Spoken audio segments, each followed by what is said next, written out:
you're experiencing crashing issues with your Xbox Series X, follow these steps to troubleshoot and enhance your gaming experience. Step 1. Restart your console.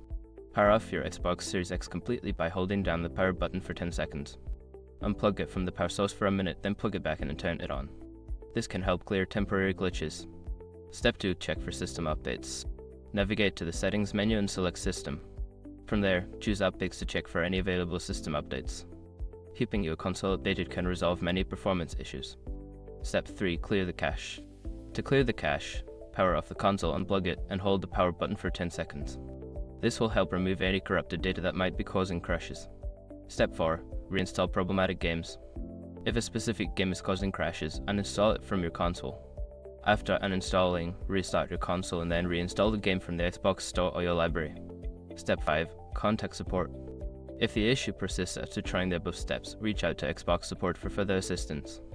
They can provide additional troubleshooting steps or help with warranty options if necessary.